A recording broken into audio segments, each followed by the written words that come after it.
सुप्रभात छात्रों। आज मैं ज्ञान सरोवर में आधुनिक भारत के निर्माता पंडित जवाहरलाल नेहरू के बारे में पढ़ाने जा रही हूँ। तो पंडित जवाहरलाल नेहरू कौन थे?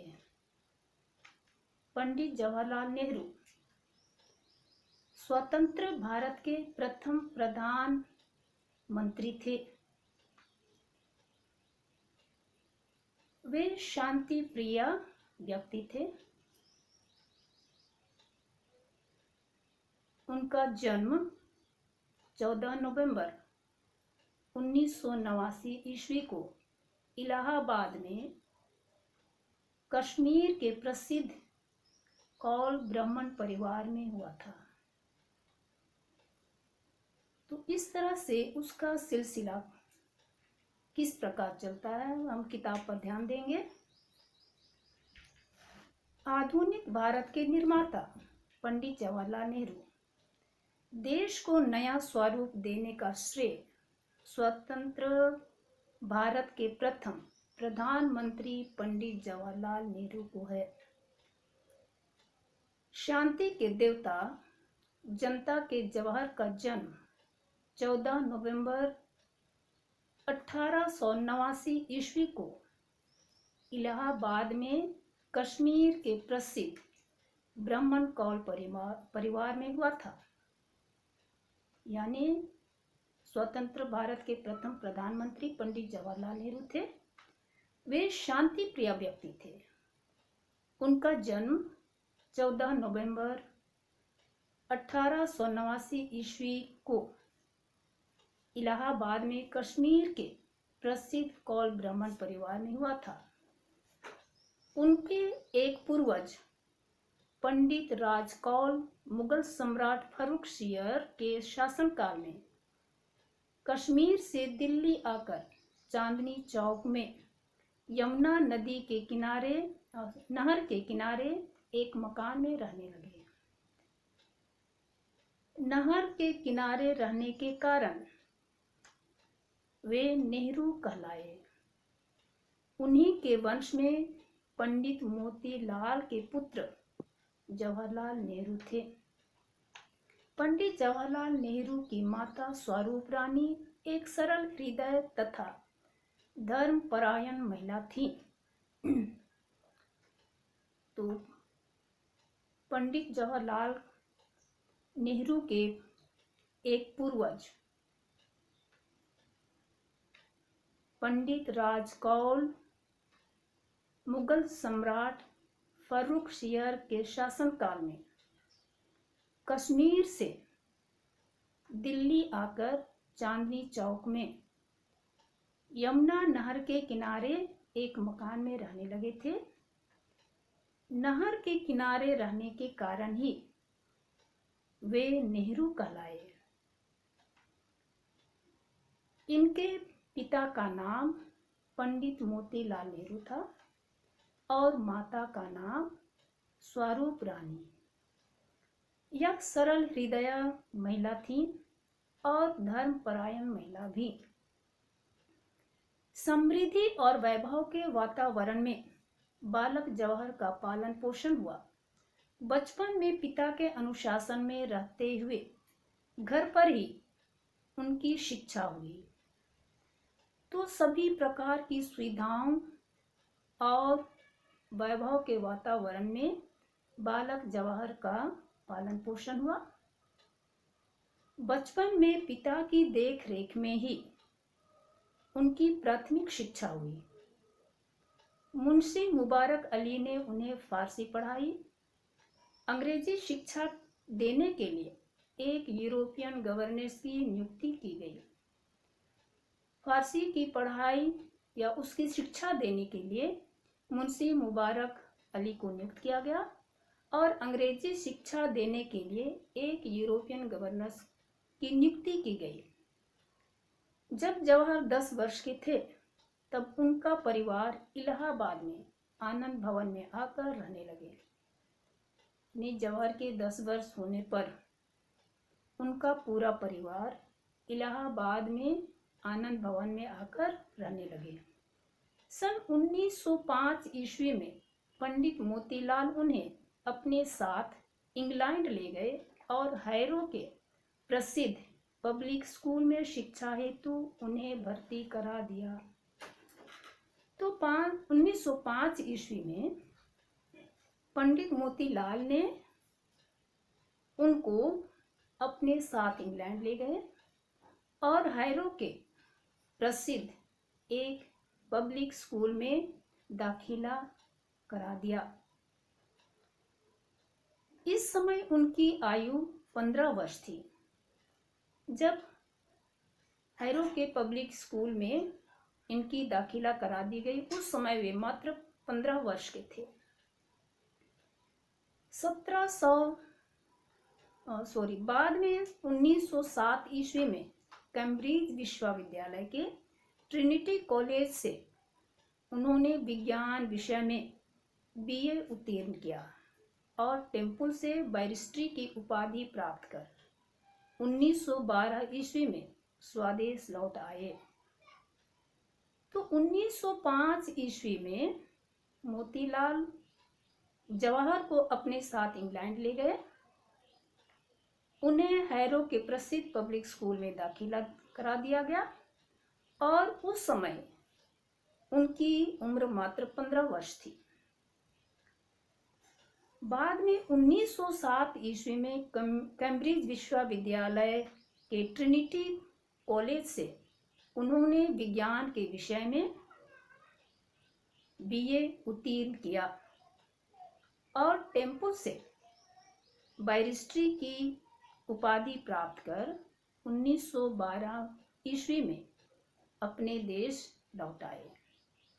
पिता के मार्गदर्शन में उन्होंने वकालत प्रारंभ की, परंतु मातृभूमि की सेवा का विस्तृत पथ उनकी प्रतीक्षा कर रहा था। बैरिस्ट्री की उपाधि प्राप्त करने के बाद जब वे इंग्लैंड से अपने देश को वापस लौटे तो पिता की अगुवाई में उनके नेतृत्व में उन्होंने वकालत शुरू की, लेकिन मातृभूमि अर्थात जन्मभूमि की सेवा का विस्तृत पथ उनकी प्रतीक्षा कर रहा था। स्वदेश की पराधीनता ने उन्हें कर्तव्य की ओर खींचा।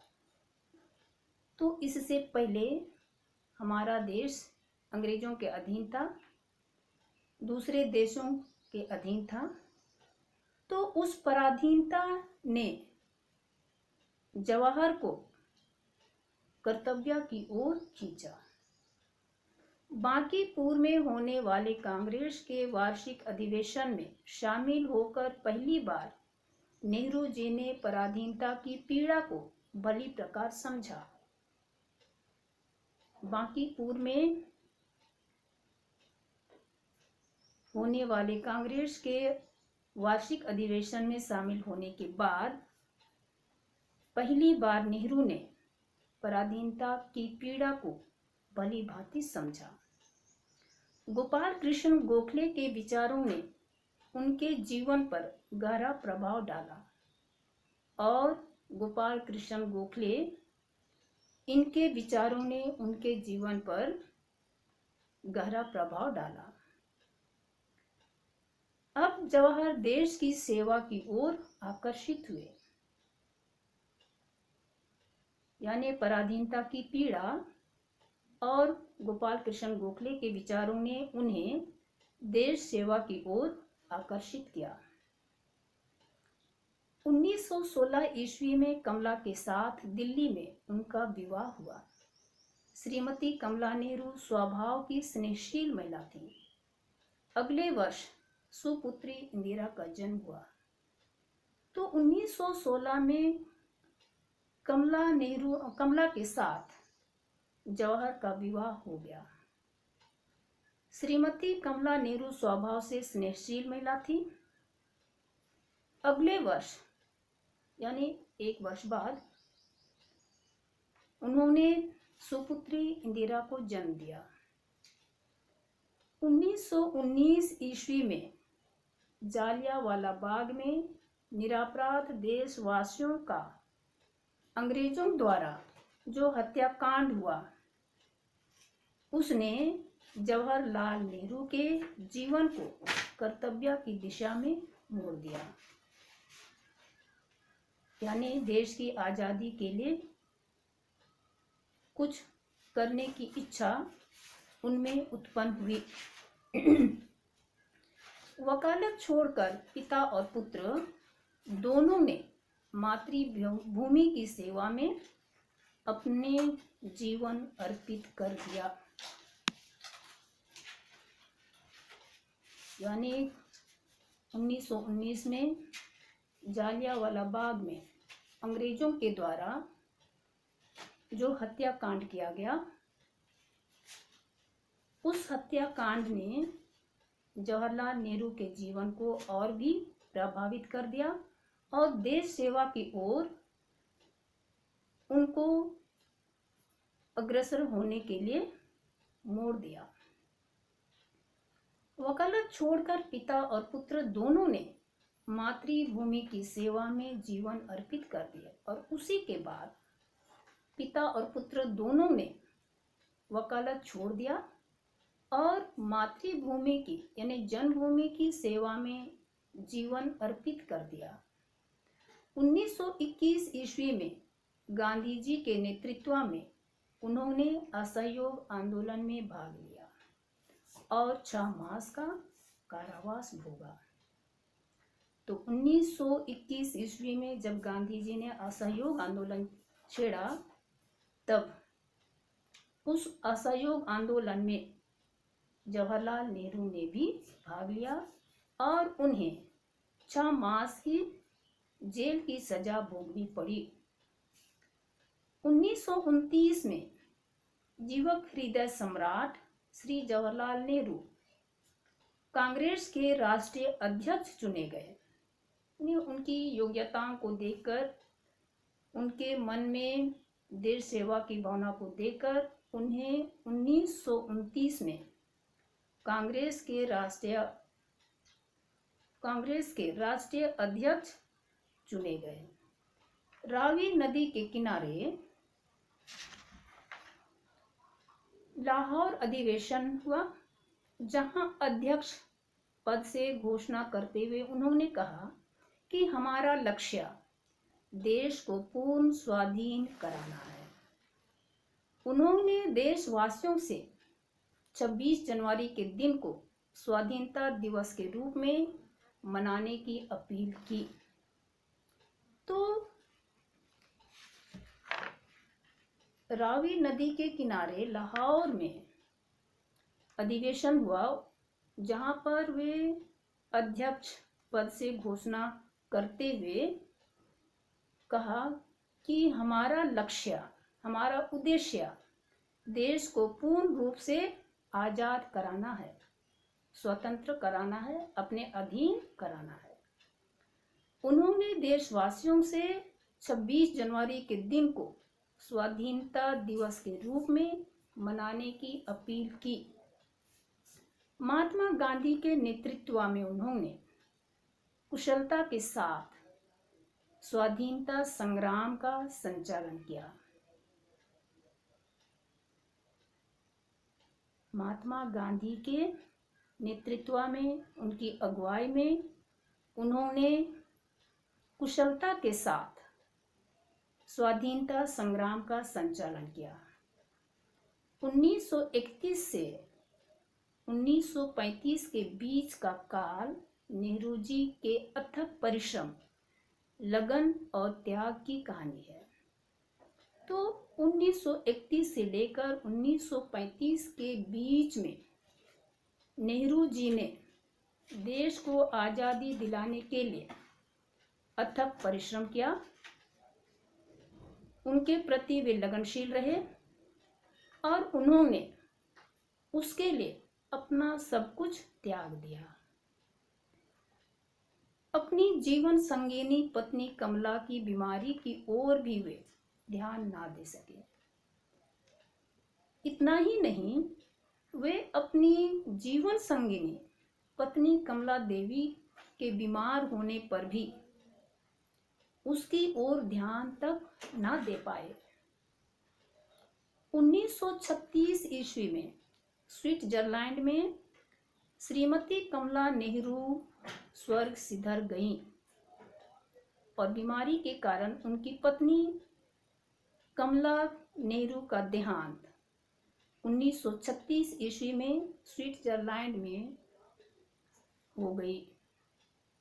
उनका देहांत हो गया।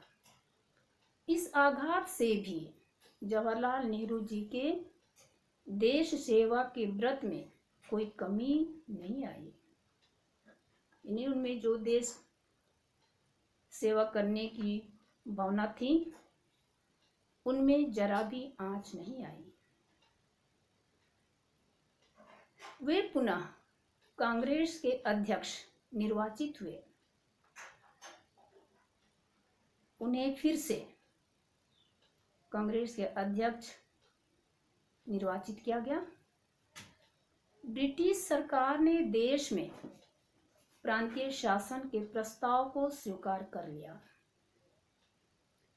ब्रिटिश सरकार यानी अंग्रेजी सरकार ने देश में प्रांतीय शासन के प्रस्ताव को स्वीकार कर लिया।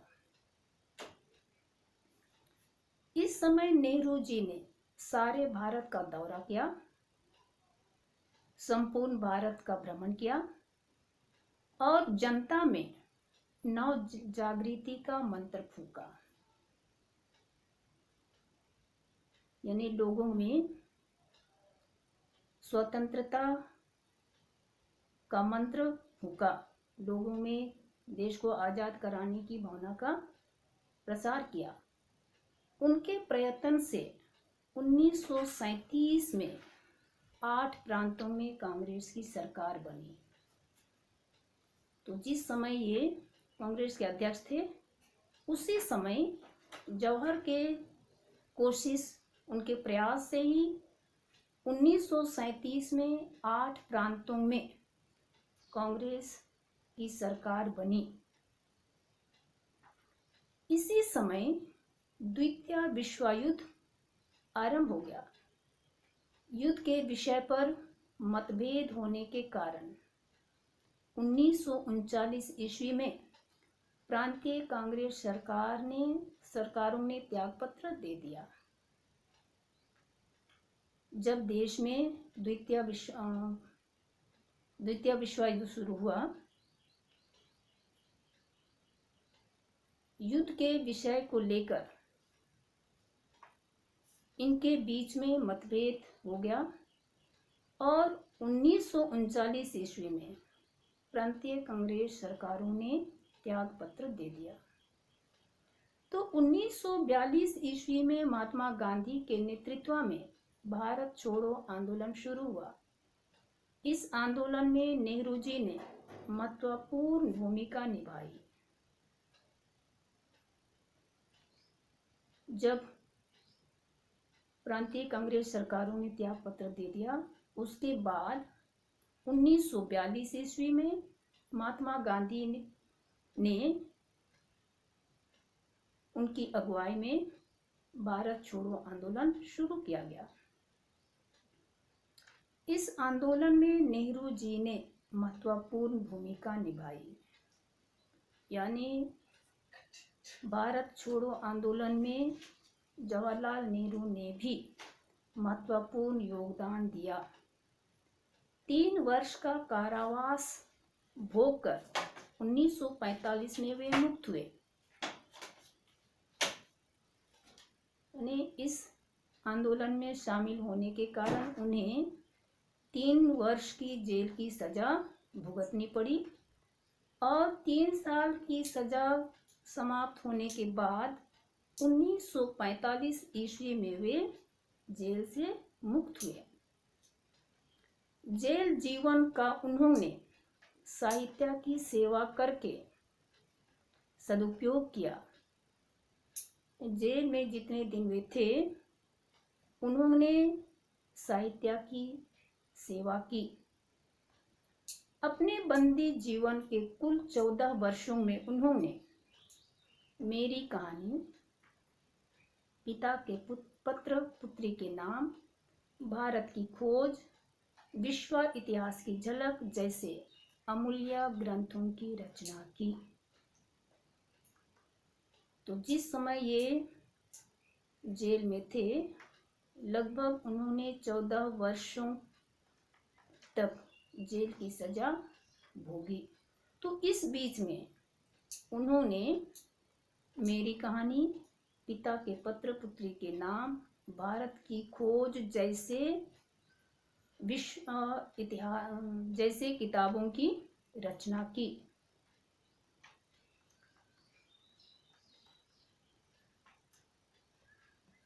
आज इतना ही से समाप्त करेंगे, बाकी अगले दिन देखेंगे। संक्षेप में